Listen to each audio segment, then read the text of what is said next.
libraries and such other places as the speaker may from time to time specify. গতিকে অকলে চেম্বাৰটো নহয় সদন পৰিষদ বুলি ক'লে ছাৰ এই কিতাপ অনুসৰি গোটেইখিনি পঢ়ে। গতিকে মুখ্যমন্ত্ৰীয়ে কিয় ছাৰ এনেকুৱা মিছা কথা সদনত কৈছে ছাৰ?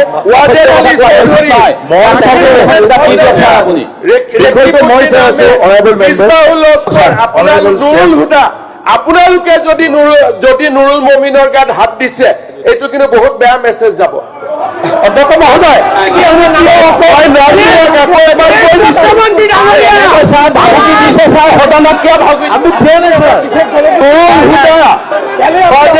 চৌধুৰী কি নাম আছিলে আমাৰ আপোনালোকে যদি গাত হাত দিছে নহয় এইটো বহুত বেয়া কথা। আহিব নালাগে মই চাই আছো ন। অধ্যক্ষ কোনে কোনে গাত হাত দিছে নামখিনি নুৰুল হুদা ডাঙৰীয়াই সব বিষয়টো উত্থাপন হৈছে সদনত। আপোনালোকে সদনত বহি আছে, এইটো বহুত বেয়া কথা হৈছে। বিষয়টো উত্থাপন হৈছে কলা কাপোৰ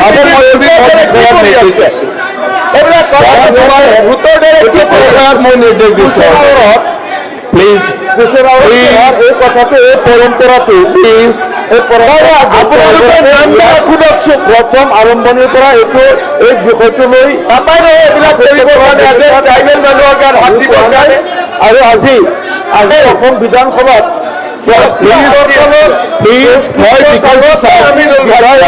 নিৰাপত্তা বিষয় কৰিবলৈ এইটো প্ৰশ্নোত্তৰ কালৰ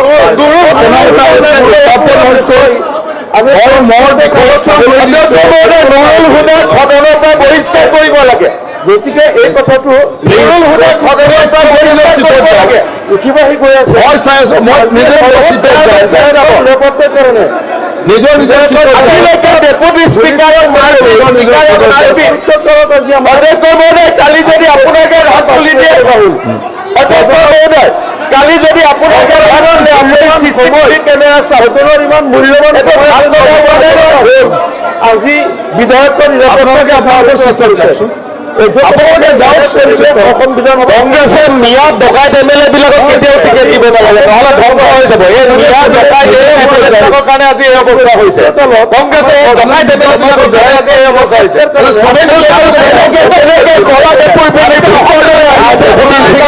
মেছেজ দিছে, মেছেজ কৰি তাকে ওলাই গৈছে। গতিকে কি হৈছে চাবলৈ দি আছে। মুখ্যমন্ত্ৰী নাম লৈছে নাম কেনেকে ল'ব পাৰে ছাৰ? চিৰিয়াছলি হৈছে নেকি ছাৰ? আহি পেলাই ডকাইতি কৰা আহিবই নালাগে। অসমৰ কাৰণে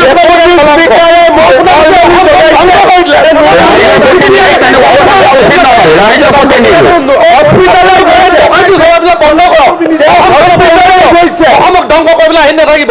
আপোনালোকে ডকাইতি চলাবৰ কাৰণে আজি অসমৰ মানুহ থাকিব নোৱাৰা হৈছে। আপোনালোকে চিটত বহকচোন।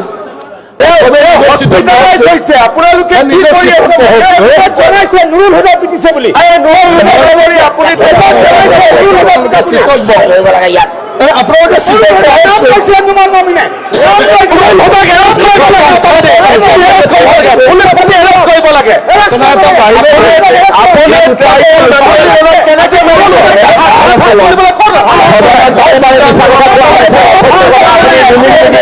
সেইকাৰণে এইবিলাক বৃদ্ধি হৈ গৈছে সদনত কথা কোৱা ছাৰ। কেনেকে অভিযুক্ত কৰিছে ছাৰ? ডিছকাশ্যন মানে নুৰুল মমিন ডাঙৰীয়াই মোক হোৱাটছএপ পঠাইছে যে নুৰুল হুদাই তেওঁক মেনহেণ্ডেল কৰিছে।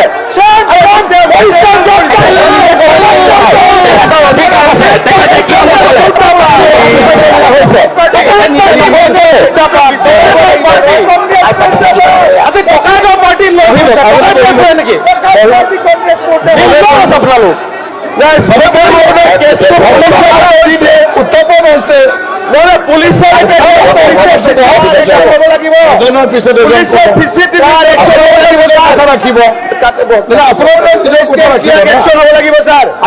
বাহিৰত ঘটনা হৈছে, ঘটনা উত্থাপন হৈছে বিচাৰি অধ্যক্ষ মহোদয় বিৰোধী দলপতিয়ে ষ্টেটমেণ্ট দিয়ক যে মাৰপিট কৰা কথাটো সঁচা নে মিছা? আমি সদনৰ ভিতৰত ছবি আছো গতিকে আপোনালোকে আছে আপোনালোকে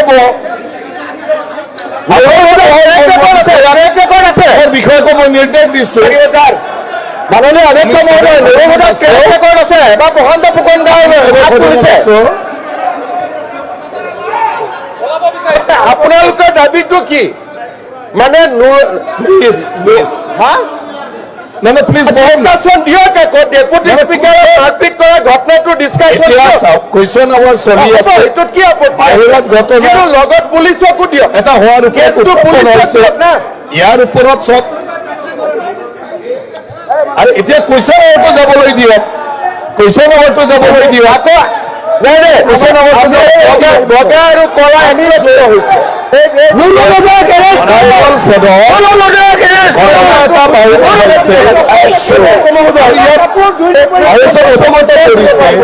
ইয়াৰ ওপৰত মই মন্ত্ৰীক নিৰ্দেশ দিছো কি হৈছে জানিবৰ কাৰণে তাৰপিছত সিদ্ধান্ত ল'ম।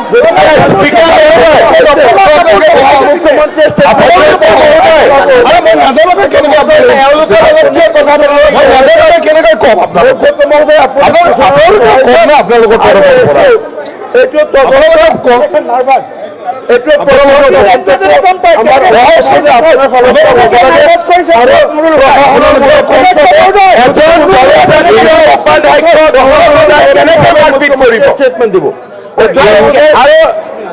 আজিতো আপোনালোকে কলা কাপোৰ পিন্ধি আহিছিলে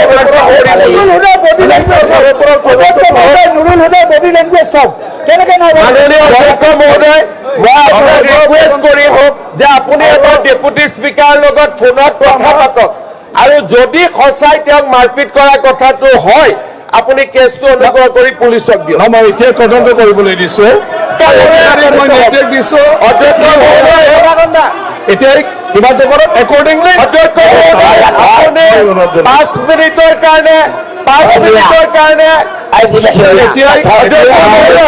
মাননীয় অধ্যক্ষ মহোদয় যাব দিয়ক কোনে ছাৰ কৈছা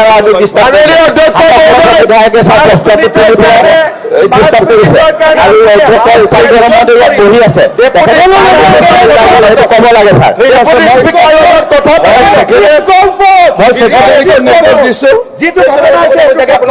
ওপৰত মানে ছেক্ৰেটাৰীক মই খবৰ ল'বলৈ দিছো আৰু হাউচটো মই 10 মিনিটৰ কাৰণে এডজন কৰা হ'ল নাই